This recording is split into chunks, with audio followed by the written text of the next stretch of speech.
Villain రోల్కే ఏదో అడిగారు మిమ్మల్ని, మీరు రిజెక్ట్ చేశారని చెప్పేసి విన్నాము. నాకు క్యారెక్టర్ ఇంపార్టెంట్.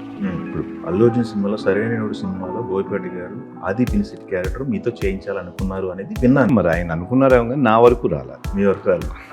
గ్యాప్ తీసుకున్నారో వచ్చిందా అనేది పక్కన పెడితే ఆ టైంలో మీ మైండ్ సెట్ ఎలా ఉండేది? ఆపర్చునిటీ కుదరలేదు, అలాగే స్క్రిప్ట్ కూడా కుదరలేదు.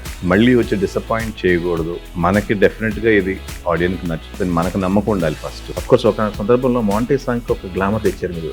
జాబిలమని కోపమన్నా లేకపోతే ఇట్లాంటి ఆ రోజులో one of the heart breaking. ఇండస్ట్రీలో పీక్ స్టేజ్ బ్లాక్ చూశారు. గ్యాప్ తీసుకున్నారో వచ్చిందా అనేది పక్కన పెడితే ఆ టైంలో మీ మైండ్ సెట్ ఎలా ఉండేది సార్?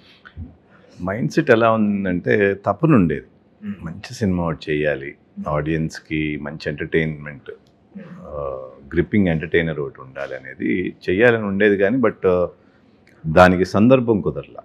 ఓకే, ఆపర్చునిటీ అంటారు కదా, ఆపర్చునిటీ కుదరలేదు, అలాగే స్క్రిప్ట్ కూడా కుదరలేదు.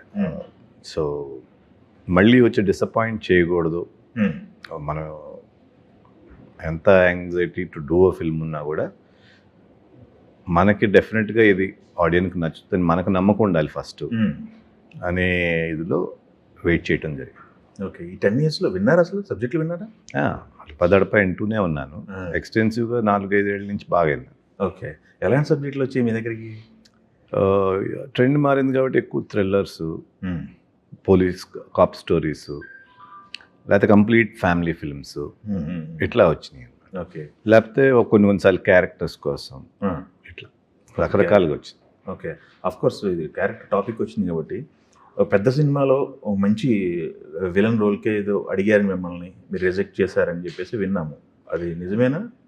అంటే అడిగుంటారు, నాకంత ఐడియా లేదు, బట్ అడిగుంటారు. కానీ నాకు క్యారెక్టర్ ఇంపార్టెంట్. ఇప్పుడు మళ్ళీ ఇంకో సినిమా ఆపింది ఎందుకు? రెగ్యులర్ రొటీన్ ఇది ఉండకూడదు, ఆడియన్స్ మనం స్టైల్గా అనిపించకూడదు అని కదా. సో ఫ్రెష్నెస్ ఉండే క్యారెక్టర్ రాకపోవటం అనేది ఒక రీజన్. అంటే అఫ్కోర్స్ బయట జరిగిన డిస్కషన్ ఏంటంటే, ఒక అల్లు అర్జున్ సినిమాలో సరైనోడు సినిమాలో బోయపాటి గారు ఆది పినిశెట్టి క్యారెక్టర్ మీతో చేయించాలనుకున్నారు అనేది విన్నాను నేను. అది ఎంతవరకు కరెక్ట్ అనేది? ఏం మరి ఆయన అనుకున్నారేమో కానీ నా వరకు రాలేదు. మీ వరకు రాలేదు. ఓకే, సూపర్ అండి. కమింగ్ టు త్రిమూర్తులు, ఇంత అంతర్మదనం తర్వాత త్రిమూర్తులు యాక్సెప్ట్ చేయడానికి, త్రిమూర్తుల్ని తీసుకురావడానికి కారణం ఏంటి సార్? ఏంటి దీంట్లో మీకు ట్రిగరింగ్ పాయింట్? ట్రాన్స్ఫర్ త్రిమూర్తులు ఫస్ట్ క్యారెక్టరైజేషన్ నచ్చింది నాకు. ఓకే, వినంగానే స్టోరీ హాఫ్ బేక్డ్గా ఉండింది నేను విన్నప్పుడు. This was 2 years back. Okay, సరే ఆ తర్వాత కూర్చుని స్టోరీని స్క్రీన్ ప్లే మెయిన్గా డెవలప్ చేయడం జరిగింది. స్క్రీన్ ప్లే కూడా థ్రిల్లింగ్గా నెక్స్ట్ వాట్ అనే టైప్లో కుదిరింది. సో అప్పుడు అనిపించింది ఇలాంటి సినిమా చేయొచ్చు అని. ఓకే, ట్రాన్స్ఫర్ త్రిమూర్తులు అనే దాంట్లో ఒక నిజాయితీ గల పోలీస్ వ్యక్తి ఎక్కువ ట్రాన్స్ఫర్లు అవుతుంటాయి, ఇది స్టోరీ మెయిన్ లైన్ అని చెప్పేసి ఆల్రెడీ ఆడియన్కి టైటిల్లోనే జస్టిఫికేషన్ ఇచ్చారు. అది కాకుండా త్రిమూర్తుల్లో ఎగ్జైటింగ్ పాయింట్స్ అంటే మీరేం చెప్తారు సార్? త్రిమూర్తుల్లో ఎక్సైటింగ్ పాయింట్స్ ఏంటంటే హిస్ స్మార్ట్నెస్.